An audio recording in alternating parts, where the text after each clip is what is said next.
Hi, I'm Selena, and on the day that was supposed to be mine, my sister walked down the aisle in my dress, to my song, while my parents smiled and said, "Let her have it, she deserves more than you ever did." I didn't scream, I didn't fight, but what they didn't know was who my fiancé really was, and when she found out, she went white as the veil she stole. Before we dive in, what time are you listening to this and where from? Drop a comment below. This one, you won't forget. I used to think planning a wedding would feel joyful, like stitching a dream together with lace and care, but sitting at my kitchen table with ribbons tangled around my wrist and a glue gun long since cooled, I just felt tired. Not exhausted from work, though my hours at the nonprofit had been brutal, but something else. Something quieter. A dull ache in my gut that no list, no seating chart, no carefully packed welcome boxes could cover up. Julian had texted from the field earlier that morning. "Saw a sunrise over the ruins, thinking of you? Always thoughtful, always steady." And yet, his absence lately made the silence in our house ring a little louder than usual. I'd meant to call my mother last night, ask if she'd decided on which dress she wanted to wear.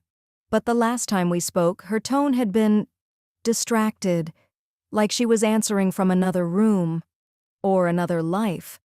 Still, I pressed on, addressing envelopes, stacking RSVP cards, brushing dust from the corners of old family expectations.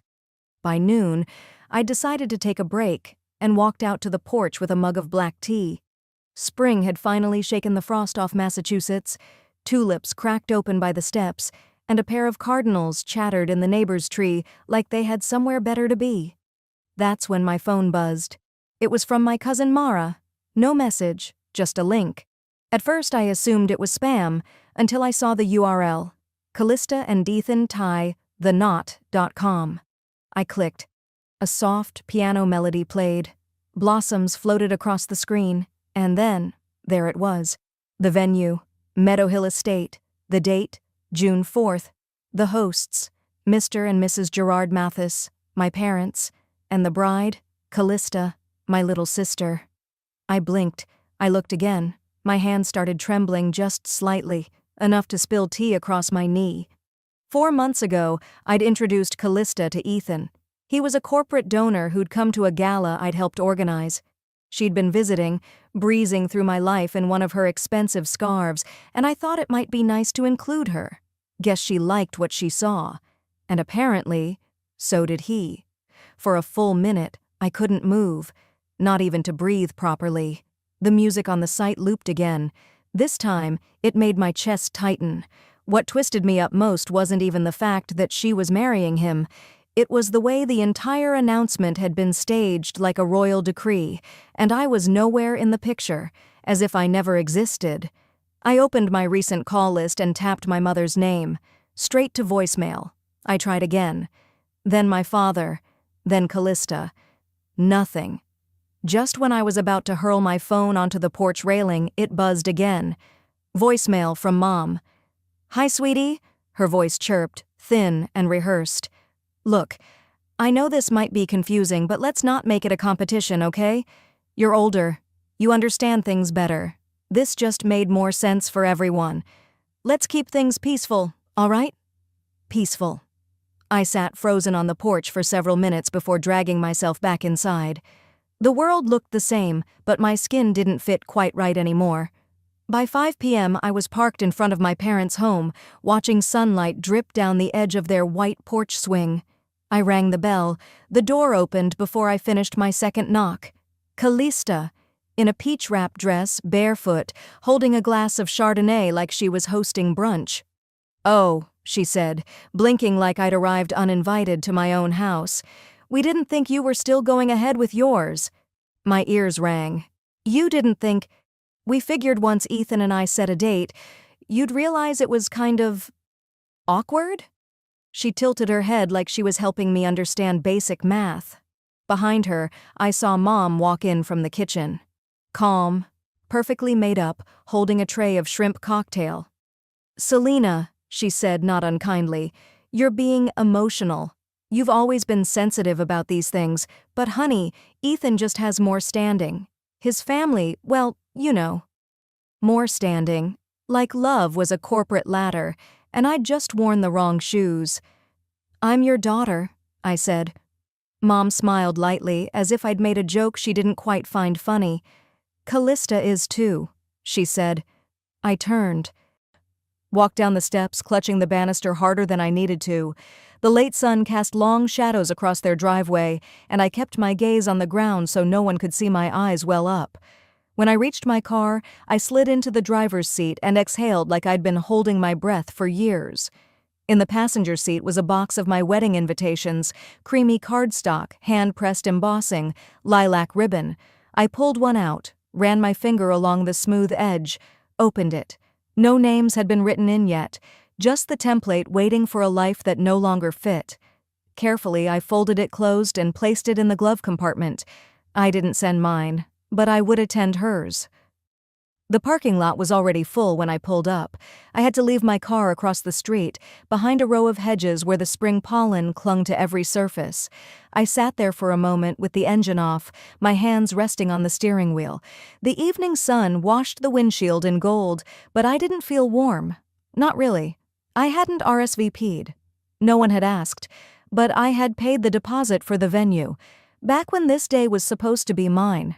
The event staff didn't question me when I walked up the stone path toward the garden. Maybe they recognized me. Maybe they didn't care. Either way, the white archway at the entrance stood just as I had envisioned it, twinkling lights strung between the hedges, pale pink roses curling around the iron lattice. I had chosen this place, spent weekends with the coordinator picking color palettes and floral pairings, and now I was just an extra. Guests milled around, laughing over champagne flutes. Some looked at me with vague recognition. Others glanced, paused, then turned away. A woman near the bar leaned in to whisper something to her friend, while her eyes stayed fixed on me. I caught pieces of it. Wasn't this supposed to be? Followed by a shrug. Then laughter. I kept walking. The music changed, something soft and cinematic. A signal. Everyone began drifting toward the main patio. I followed, quietly slipping into the back of the crowd. No one greeted me. No one seemed surprised I was alone. From the platform, Callista stood radiant in white lace and silver heels that shimmered with every shift of her weight. Ethan stood beside her, jaw tight but smiling. They looked like a magazine cover. I waited for her to look my way. She didn't. A moment later, she tapped the mic. "Hi, everyone," she said sweetly. "I just want to thank you all for coming tonight. Your love and support mean the world to us, especially from family, those who opened doors for us, helped us step into the life we always wanted." She paused, then smiled wider. "Even those who almost got the date first." Laughter rippled through the crowd like a breeze, soft at first, then louder, and I saw it, my parents standing near the front. My mother laughed. My father shook his head with mock disapproval, grinning like it was all in good fun. I didn't move. Callista went on about destiny and how life realigns itself when the right people are meant to meet. Her voice sounded so polished, so practiced. She even held the mic the way a news anchor would, slightly to the side, poised, intentional. Then the slideshow began. A projector flickered on, casting light across the patio wall. Picture after picture flashed, her and Ethan standing by the lake, strolling under the gazebo, kissing beneath the same string lights I'd picked out with the venue planner 8 months ago. Captions popped up like greeting cards. The perfect pair, the perfect place, the perfect time. People clapped, some even awed. I backed away one step at a time until the stone path led me out of the crowd, past the fountain, through the rose-lined side gate. I stepped out onto the gravel lot behind the estate. The noise dimmed behind me, muffled by distance and walls. There was no breeze, just still air and the hum of the generator near the catering truck. I pulled out my phone, no texts, no calls. Julian was still at the research site out west. I'd told him not to worry, that I'd handle everything fine on my own. That had been 3 days ago. The sky was beginning to darken, fading from coral to bruised lavender. I looked down at my shoes, cream block heels I'd bought for my own rehearsal dinner. It had never happened. And this wasn't mine either. But I had shown up anyway. I thought for a second that maybe someone would notice I was gone, that someone, anyone, might step outside and ask where I'd gone. But no one did. No one noticed I'd left. I slipped quietly back through the hedges toward my car, one hand against my side, as if to keep myself from spilling open. Inside, I sat for a moment with the door still ajar, listening to the faint music drift through the garden trees. It sounded like something from a romantic drama. Beautiful. Removed. Someone else's scene. I started the engine and pulled away from the curb. The road back toward my place wound through old neighborhoods and rows of dogwood trees in bloom. For a stretch, I drove in silence. Then my phone buzzed. Aunt Carolyn. She rarely texted. She still used a flip phone, last I checked. "You've always been too nice, Selena." But they crossed the line. Below it, an image.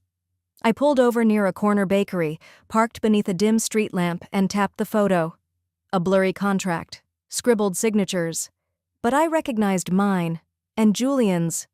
And below it, in careful script, Callista's name. I didn't drive home, not right away. After the text from Aunt Carolyn, I sat parked beneath that dim street lamp for what felt like hours. I must have read the image 10 times, zoomed in, zoomed out, adjusted the brightness on my screen, but it didn't change what I saw. There it was, my full name, spelled correctly, middle initial and all, on a document I had never seen before, next to Julian's, and then hers, Callista's. A form labeled Relinquishment of Bridal Contract and Property Deposit Rights.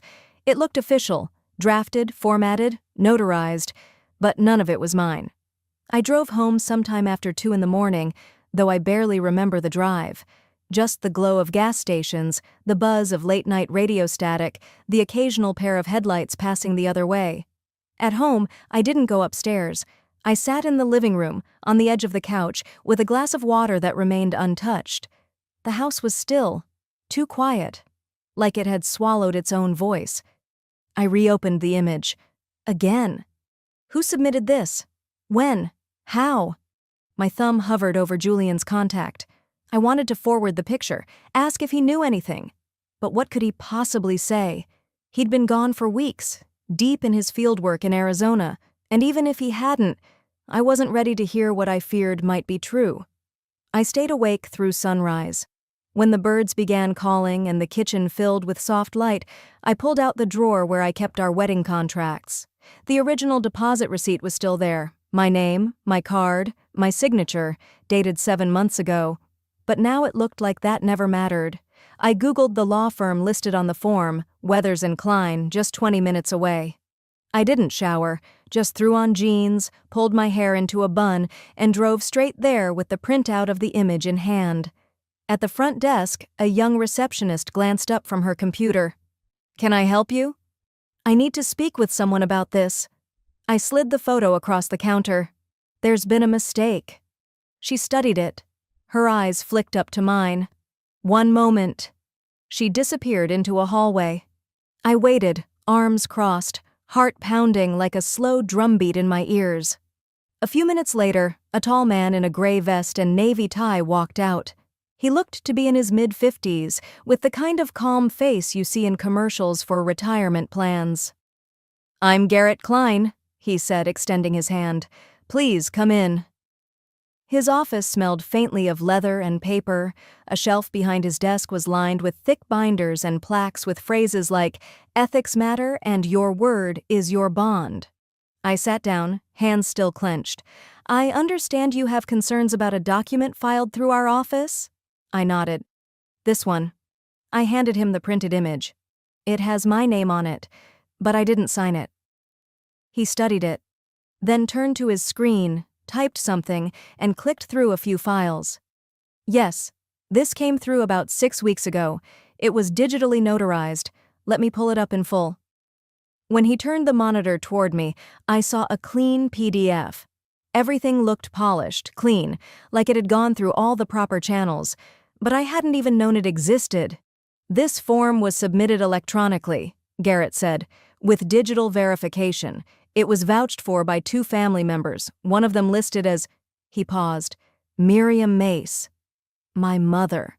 I felt the heat rise in my chest. "So anyone can submit a form, say it's from me, and you just approve it?" Garrett straightened. "We do require identity verification. In this case, the document was accessed from an IP address linked to your family's home, and per policy, family endorsements are sometimes considered, particularly if the assets in question are domestic or familial." He stopped, seeing my face, which I realize now perhaps should have been reconsidered. I leaned in. "I never signed that. I never saw it. 6 weeks ago, I was building party favors for a rehearsal that never happened." His expression shifted. Not guilt, not quite concern, more like discomfort, like he knew this was going to become a problem. "I'm not accusing your office of anything," I said quietly, "but I want a copy, a full one, and I want the name of whoever uploaded the form." He nodded slowly. "I'll get that for you." He left the room, and as I sat there alone, a memory crept in. 6 weeks ago, Sunday afternoon. I was folding napkins and printing menus in my kitchen while Callista clicked through my shared wedding folder on her tablet. She'd asked me to confirm a couple of delivery forms, said something like, "Just hit submit when you're done. These vendors are impossible if you're late." I'd barely looked, trusted her. She had been sipping white wine and smiling as she handed me the screen. I remember clicking. Just once. Back then, I thought I was confirming the cake flavors. Now I realized I'd been signing myself out of my own wedding. Garrett returned with a manila folder and slid it across the desk. "I'll email you the digital version as well," he said, not meeting my eyes. "But you should know, the original submission raised a few questions. I voiced them, but your parents insisted it was a family matter, that it would be resolved privately." I opened the folder. There it was, the form. Clean, crisp, and completely false. Still, I kept my voice steady. "Thank you for your time." I stood, folder in hand, and walked out through the lobby. Outside, the afternoon had grown hot. A breeze rustled the flag on the pole out front, but the air felt thick. I got in my car, shut the door, stared straight ahead, and finally said it out loud. Soft, but certain. I didn't lose it. They took it. I drove straight home from the law office, folder still sitting in the passenger seat like it weighed 100 pounds. I didn't even take my shoes off when I got inside, just dropped my keys into the bowl, sat down at the edge of the couch, and stared at the copy of the form Garrett had given me. Every name on it was familiar, and yet the entire document felt like it belonged to someone else's story, someone who'd been erased cleanly, without permission. A few hours later, as I was making tea, my phone buzzed. "Mom, we're having a small family dinner. You should come. Let's clear the air. No apology, no explanation, just clear the air." I let the message sit there for a while, watching the steam rise from my mug. Then, not even 10 minutes later, another text came in. "Dad, it's time we stop this nonsense. Be here Saturday. 4:30. My father hadn't texted me since February, and now, suddenly, they both wanted me back under their roof. I didn't reply. Not right away, but something in me said I needed to go. Not to make peace, not to forgive, but to see what they were really planning. Saturday came. I parked 2 houses down, walked slowly up the path. Their front door was already open, the smell of rosemary chicken and sweet potatoes drifting out like bait. Inside, the dining room table was set with the good china, wine glasses gleamed under the pendant light, napkins folded like they were expecting a holiday, and Callista was already there, sitting on the left, her long legs crossed, a soft pink cardigan draped over her shoulders like she was auditioning for sainthood. Mom stood near the stove, humming. Dad was slicing bread. Romy sat off to the side, half glancing at her phone but not typing anything. Her hair looked rushed, like she'd come at the last second. I stepped into the room. No one rushed to greet me. Just polite nods, like I was a neighbor they hadn't seen in a while. Mom raised her glass. to our future daughter-in-law, and to healing the family." Callista smiled sweetly. Too sweet, the kind that coats poison. I didn't raise my glass. I just sat. Dinner passed in silence and small talk. What used to be family updates had been reduced to comments about weather, new furniture, and Callista's favorite bridal magazines. Romy didn't speak. Halfway through the meal, my father wiped his mouth, leaned back, and reached behind him for a manila folder. "I think it's time we talk business," he said. He placed the folder in front of me. "We reviewed the accounts, Selena, and we're a bit confused." I didn't touch it. I just looked at him. He went on, like this was a board meeting. "It seems you used our family's financial support to secure a second venue, one that wasn't on the agreed-upon list." I blinked. "What are you talking about?" Dad tapped the folder. "The deposit, the change in property designation. It doesn't align with the timeline we had." Mom chimed in. "We only found out last week, and honestly, it feels like a breach of trust." Callista tilted her head, mock concerned. "It's not about blame, it's about transparency."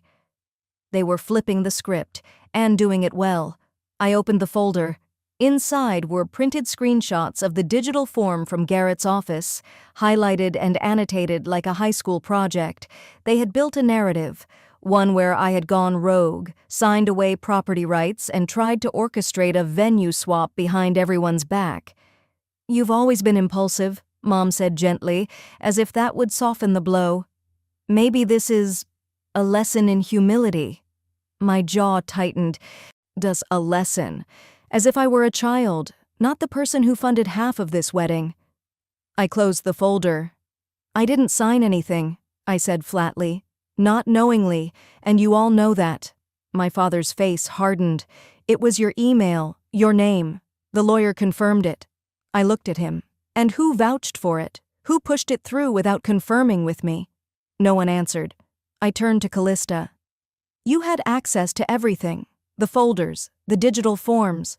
She didn't deny it. She just smiled and said, "You signed. I just finalized." It hit like a slap without contact. Cold. Practiced. She didn't even flinch. I stood. "If I speak now," I said, calmly but clearly, "none of you will walk away with a clean name." My mother's face fell, ever so slightly. Not because of guilt, because control was slipping. I turned toward Romy. She still hadn't looked at me directly. "You knew," I said softly. "You saw it happen." Her eyes met mine. Just for a second. Then she looked away.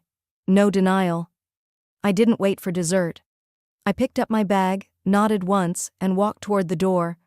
As I stepped outside, I heard my father mutter behind me, "She always did have a flair for drama." But I didn't respond. I just kept walking. And as I reached the end of the sidewalk, I whispered, "Not for them, but for me. I won't play victim, but I won't be quiet either." The wind outside was picking up when I stepped out of their house. It rustled the oak trees along the sidewalk like they were whispering warnings I should have heard years ago. I didn't drive home right away. I pulled into a grocery store parking lot, turned off the engine, and just sat there for a while.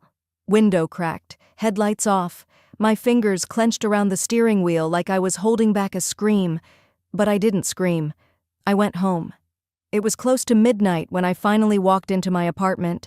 No lights on, no TV humming, just the dull tick of the clock above my bookshelf and the glow from the street lamp outside, cutting a long stripe across my floor. I dropped my keys on the counter and stared at the wedding binder still sitting on the side table. I hadn't opened it in days. It used to be full of color. Fabric swatches, vendor notes, Callista's sticky notes in pastel pinks and blues. Now it looked like a tombstone. I sat down slowly, not because I was tired, but because my body didn't know what to do with itself anymore. Everything felt heavy. Then their voices started echoing in my head again. "You've always been impulsive. It's just paperwork. It's a lesson in humility." I pressed the heels of my hands into my eyes, trying to silence the noise. But it was louder than anything in this apartment, and then, without meaning to, my mind took me back. I was 13. Same living room, Same dim light. I had just come home from a school play, still wearing the costume I'd helped sew myself. My mother looked me up and down, nose wrinkled, and said, "It's secondhand, isn't it? Honestly, Selena, you look like a church donation." Romy had laughed. Dad didn't say anything. I remembered that silence more than the words. That night, I folded the dress carefully and hid it under my bed. And now, decades later, it felt like I was still trying to fold myself small so they wouldn't notice just how much I remembered. I stood up, walked to my desk, pulled out the filing box where I kept every savings statement, contract, and document related to the wedding, flipped through them. Slowly at first, then faster. That's when I saw it. A shared planning document, one Callista had emailed me back in February. We'd been talking vendors and timelines. I scrolled to the comment section, and there it was. In Callista's handwriting, highlighted in yellow like she hadn't even cared to hide it. "Use her name. It's just paperwork. She won't check." I froze. I stared at that sentence for maybe a full minute. Then I closed the laptop. No anger, not yet. Just that stillness that comes when something inside you quietly snaps. They never thought I'd check, or remember, or speak.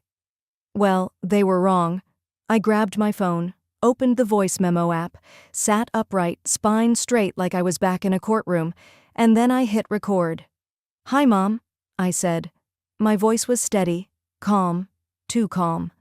"This isn't a misunderstanding, it's a pattern, and I see it clearly now." I paused, then leaned in closer, like she could hear the years I swallowed. "You've gotten used to my silence, to the way I keep peace while you rewrite the truth." A breath, not shaky, intentional.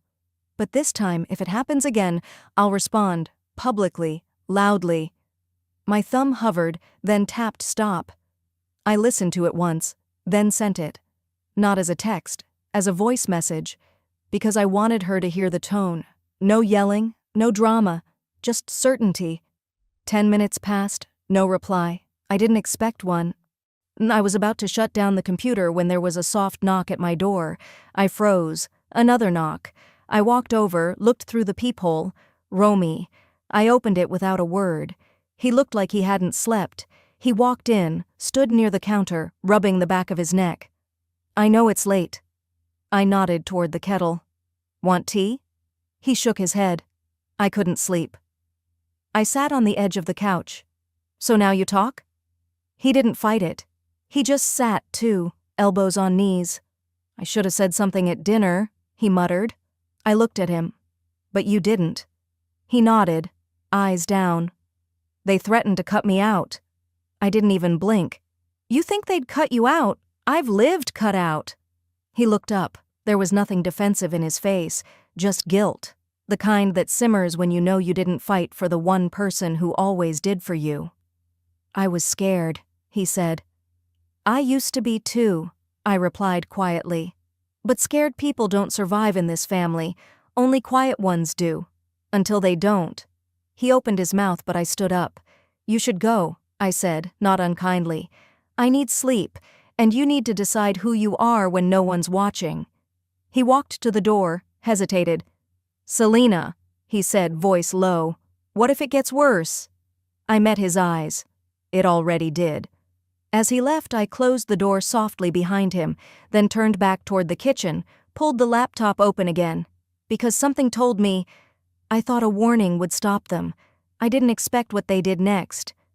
I barely slept, just enough to feel the drag of morning, but not enough to forget the words I'd spoken the night before, or the silence that followed them.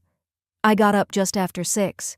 The light through the curtains was gray and thin, the kind of colorless morning that makes everything feel suspended in time. I turned on the kettle, opened my laptop, and saw the number in red blinking at the corner of my inbox. 5 unread emails, all from the HOA. I clicked the first one. Subject, questionable use of community space. Message, concerns have been raised about your behavior during recent family events in shared property zones. We ask that you refrain from using these areas for personal disputes. The next one was worse. Subject, Concerns about emotional behavior. Message. Several anonymous reports suggest episodes of emotional volatility during family gatherings. These raise questions about your suitability for public-facing roles within the HOA committee. I blinked hard, read it again, and then I just sat there, coffee growing cold in my hand. Emotional volatility? They were painting me as unstable. I clicked through the rest, all in the same tone. Accusations wrapped in fake concern, anonymous complaints with phrases like appeared aggressive, yelled at guests, disrupted community decorum. No names, no signatures, just digital knives. And I knew. I didn't have to guess. This wasn't from random neighbors, Callista, or worse, my mother. Maybe both. I logged into the HOA portal. My hands were steady now, but my stomach had that low, twisting knot, the kind that used to hit me in grade school before a presentation. Except this time the bullies weren't classmates. They were blood. There it was. Under Community Concerns, a submission labeled Video Evidence, March HOA Dinner Incident. I clicked and watched. Someone had taken footage from our family dinner, cherry-picked, and edited. It started mid-conversation, cut to me standing, mid-sentence, then zoomed in just as I reached for my bag and said, "You want silence? You'll get it." No context, no lead-up, just drama. They made me look like I'd stood up and threatened them, and now they were filing this under community decorum? I called Diane, the HOA chair. She answered on the second ring. "Selena," she said, voice too careful. "I figured you'd call." I didn't waste time. "That video is cut. You know it's cut." She sighed. "Look, there's been pressure. Some feel you've brought tension into the HOA atmosphere." "Tension? Or truth?" "I'm just saying," she said, voice low. "The board is reconsidering your eligibility for the upcoming election. Some don't want division." "Division only happens," I said slowly, "when you protect lies." She was silent. "Thanks for your time," I said, and hung up. I sat back, exhaled. My eyes landed on the little black camera tucked into the corner of my apartment, security I'd installed last year after a break-in scare. It ran constantly, even at family dinners, and I had the raw footage. I pulled up the home security app, clicked through to the date of the dinner. It was all there, from the first toast to the final exit. No splicing, no dramatics, just facts. I downloaded the file, then opened my email. By the way, into HOA board subject, submission, clarification of events. Dear Board, in light of the recent edited submission regarding my conduct, I respectfully request that this full, uncut footage be reviewed. I believe it offers context missing from the current narrative. Should the board deem appropriate, I also request the previous video be removed from official records. Thank you, Selena Marin. I attached the file. Hit send, and let it go. I didn't pace. I didn't second guess. I closed the laptop and stepped onto the patio. The sun had finally come up. The neighborhood looked the same, but it didn't feel the same. Because once you see who's willing to lie about you to protect their image, you stop giving them space in your silence. I pulled out my phone. There were no new messages from my mother. Good. I opened a blank text and typed, "You wanted control. What you've done is help me find my voice." I sent it. No emojis. No follow-up. Then I opened the HOA portal again. Scrolled to the bottom. Submit nomination. I hovered my cursor. And clicked. Whatever came next, at least this time I was walking in eyes open. Because apparently that submission made me dangerous. So they upped their game. The morning of the HOA meeting, the air was already humming with tension. Not the loud kind, but the quiet, slick sort you feel when you walk into a room and the talking stops a beat too early. The meeting hall wasn't packed, but the people who mattered were already in their seats. Faces turned, lips tight, eyes pretending not to look directly at me. I walked in with my head held level, not high, not low, just steady. Diane barely met my eyes as she adjusted the microphone stand. I took my seat at the second row, one chair left empty beside me. The other committee candidates sat in a cluster to the right, Callista dead center, in pale pink and pearls, her expression polished but eyes twitching just a little too much to pass for relaxed. I didn't have to wait long. "We've had a late addition to the agenda," Diane said, clearing her throat. "One of the community members has submitted a petition concerning candidate behavior." She didn't name me. She didn't have to. The whispering started before the paper even left the folder. Callista stood. "I wouldn't do this if I didn't feel unsafe," she said, her voice breaking right on cue.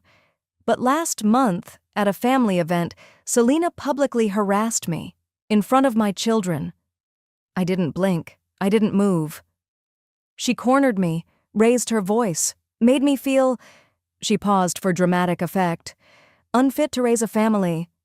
Someone behind me coughed uncomfortably. Diane looked unsure. "There's also a blog," she continued, "submitted anonymously." She opened a laptop and turned the screen toward the room. My chest tightened. It was mine. Old. From years ago. Back when I was unpacking grief after Dad died. Before I'd locked that kind of writing away. It was my voice, my words. Raw, exposed, pulled from a private blog I hadn't touched since 2016. Lines read aloud like evidence in a trial. There are days I don't recognize myself in the mirror. Sometimes I still hear her voice, even when she's not there. I don't know if I'm enough, and I hate that I care. They were using my therapy journal to make me sound unstable. People shifted in their seats. Not many met my eyes now. Callista looked directly at me. Her lips curved slightly. She thought this would break me, but I just folded my hands in my lap and waited for them to finish. When Diane asked if I wanted to respond, I stood slowly. No rush, no show. "Thank you," I said into the mic. My voice was even. "I'd like to clarify a few things." I reached into my tote bag, pulled out a flash drive. "This," I said, "is the uncut footage of the dinner Callista just described, from the security camera in my dining room. Not edited, not spliced, no dramatic music." There was a pause as Diane accepted the drive and passed it to the tech assistant. The screen behind us flickered to life. I stepped aside and let the footage speak. There I was, opening the door, offering drinks, pouring wine, smiling, trying, then the shift. Callista's tone sharpening, my mother's interjections, the tension thickening, and then me, standing, calmly placing my napkin on the table. "You want silence? You'll get it." No yelling, no threat, just a woman pushed too far for too long. The room didn't breathe. When the video ended, I walked back to the microphone. "I have no interest in destroying anyone," I said, "but I won't let anyone rewrite the truth either." I pulled a small square from my folder, paper, neatly folded. It was a napkin. From the original engagement dinner Callista had planned, the one I was told I was too unbalanced to attend. The napkin was embossed, folded like a leaf with gold edges. I placed it gently on the table in front of me. Then I turned to the audience. Julian was there. In the back. He'd been silent for weeks. I didn't say his name. I didn't have to. He looked at the napkin, then at me, then down. The room was still quiet when he stood. "I was wrong," he said, his voice rasping slightly. "I was wrong to let them do this to you, to pretend I didn't see it happening." He didn't say more. He didn't need to. Callista stood abruptly, her face drained. "This is a witch hunt," she hissed. "You can't let her manipulate you like this. She's unstable. She has a history." Diane raised her hand, calm but firm. "Callista, your nomination is now under review. We'll inform you of the board's decision within the week." Callista's mouth opened, closed. She grabbed her purse and stormed out, heels clacking on the tile like a slow drumbeat of defeat. I didn't gloat. I just gathered my things, spoke to no one, and walked out. The sun had dipped lower by the time I pulled into my driveway. The light filtered through the trees in that golden hush that only happens right before the world goes dim. There was something on my porch. A bouquet, not extravagant. Simple, sunflowers and white daisies wrapped in brown paper. No card, but tucked underneath was a napkin, folded like a leaf. I stood there for a while. I didn't cry. I just breathed. Because that's the thing they never tell you about finding your voice. It's not loud. It's not angry. It's just yours. And you don't need anyone to clap for it. I'd just returned from the post office. Nothing special, just a few bills and a grocery flyer, when I saw the envelope sitting in my mailbox, heavier than the others, with that unmistakable red sticker, "Certified mail, signature required." I signed for it, thanked the carrier with a tired nod, and walked back inside. The minute I slid the letter opener through the seam, I knew it wasn't going to be good. From HOA Legal Counsel. Subject: Emergency hearing notification and allegation of fraudulent deed filing. I read it once, then again. My coffee sat untouched on the counter, cooling fast. Apparently someone had filed a formal complaint claiming I'd forged documents, specifically the deed to the house. According to them, I falsified signatures and illegally filed ownership under my name. They even attached evidence. I didn't even need to scroll far before I saw it. A low-res photo of me holding the title packet from years ago. Julian had taken it himself when we'd first closed on the home. Now it was being shared out of context online, circulating on one of those gossip boards that feeds off suburban drama. Someone had added a caption beneath it.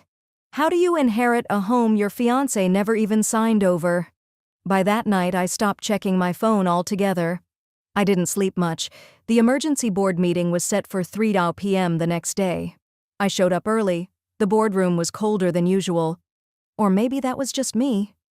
A fan whirred low in the corner, and the air had that mix of Lysol and tension. Callista arrived 10 minutes after I did, with her lawyer.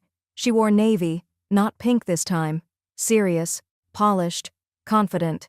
The chairwoman gave us both polite nods before clearing her throat. "We've convened due to new allegations regarding property ownership," she began. "Callista, if you'd like to present your evidence." Her lawyer did the talking, copies of a supposed alternate deed that showed Julian as sole owner, an affidavit from one of Julian's cousins swearing he always knew the home would go to Callista eventually, and more printouts from that gossip thread, nothing legally binding, just enough to rattle nerves. I let them finish. I waited until the folder hit the table, then I stood. "I figured this was coming," I said calmly, "which is why I brought this." From my tote bag, I pulled out a leather document folder, slightly worn at the edges but still solid. I opened it slowly, deliberately. This is the original deed, signed by Julian Anders, dated 2 weeks before he passed. Witnessed, notarized. I walked to the table and laid it down, right beside their stack. A pause. "I also have an email thread," I continued. "From Callista herself, back when she needed help covering her mortgage. She wrote, and I quote, 'We both know it was never really your house, but if you can help me now, maybe I'll keep my mouth shut about the will.'" Gasps rippled around the room. Her attorney shot her a sharp glance, but I wasn't finished. "One more thing," I said, pulling a smaller envelope from my folder. "This was found among Julian's papers. It's a letter, from his father, addressed to me, not Callista, not even Julian's mother." I unfolded the single sheet. The boardroom was dead silent. "Selena, if anything ever happens to Julian, I want you to know this home is yours, not because of paperwork, because I trust you to guard what matters in it." The HOA president took the letter from my hand, read it, looked over the envelope, verified the date. When she finally spoke, her voice had changed. "This board finds no evidence of fraudulent ownership," she said. "In fact, it appears the complainant's materials were misleading at best." Callista's lips moved, but no sound came out. "You can't be serious," she finally managed. "You're just going to ignore everything I—" "Ms. Anders," the president interrupted, "your committee eligibility is officially rescinded, effective immediately." Callista stood up so fast her chair scraped against the floor. "You'll hear from my lawyer," she snapped. "All of you!" She grabbed her things in a huff and stormed out, her heels echoing down the hallway like a warning shot. Julian sat in the back row. He didn't speak, didn't defend her, didn't even look at me. I don't remember much after that, just that I gathered my documents, thanked the board, and walked out the front doors of the courthouse lobby into the late afternoon light. It was bright, cloudless, too cheerful for what had just unfolded. My hands were trembling by the time I reached the bottom step.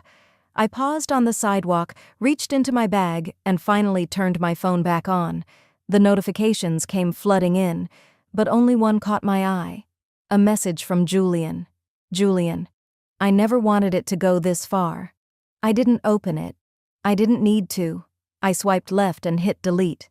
Whatever he never wanted, he'd let happen anyway. But later that night, I found something in the attic, and everything I thought I knew about him, about her, about myself, shifted. I didn't want to be in the house that night. Every room felt heavier than it had in years, like the walls themselves had been listening, absorbing every silence I'd swallowed for the sake of peace. But I wasn't ready to sleep, and I didn't want to sit in the living room, staring at old photos that no longer smiled back the same way. So I climbed the narrow attic stairs, the wood creaking like it hadn't been stepped on in a decade. There was no real reason, just a pull. Something quiet in me said, "Look where you haven't looked." The attic was still dusty and dim, the single bulb flickering for a few seconds before settling into a weak yellow glow.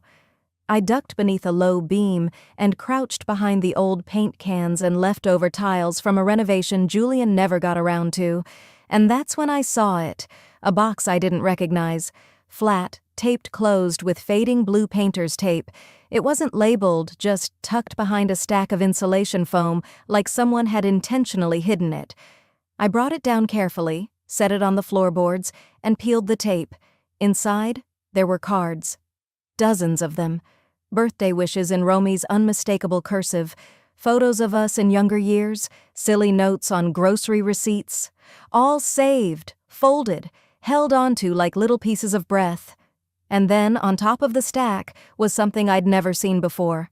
An invitation. Cream cardstock, silver embossed, elegant. My name was printed on the front, Miss Selina Ray. It was a wedding invitation. Our wedding. Addressed to me, but never sent. I turned it over, confused. There, in Julian's handwriting, was a line that stopped my breath cold. "I wanted to surprise you with something perfect, but maybe you would have just wanted honesty." My knees bent slowly, and I sat back against the attic wall, holding the card in both hands. It wasn't about the paper. It was the weight of what could have been, and what he thought I wanted. Julian had tried to design a fairy tale, and in doing so, he'd ignored the one thing I'd asked for. A real life, built on truth, not secrets dressed in ribbon. I stayed like that for a long time, just breathing in the smell of dust and cardboard and time. Then I noticed a smaller envelope, almost wedged into the fold of the invitation. This one had no stamp, no return address, just my name. I opened it with a finger, slowly. Inside was a tiny, folded note, handwritten, not typed. Different ink, different energy. Romy's. "You were always enough.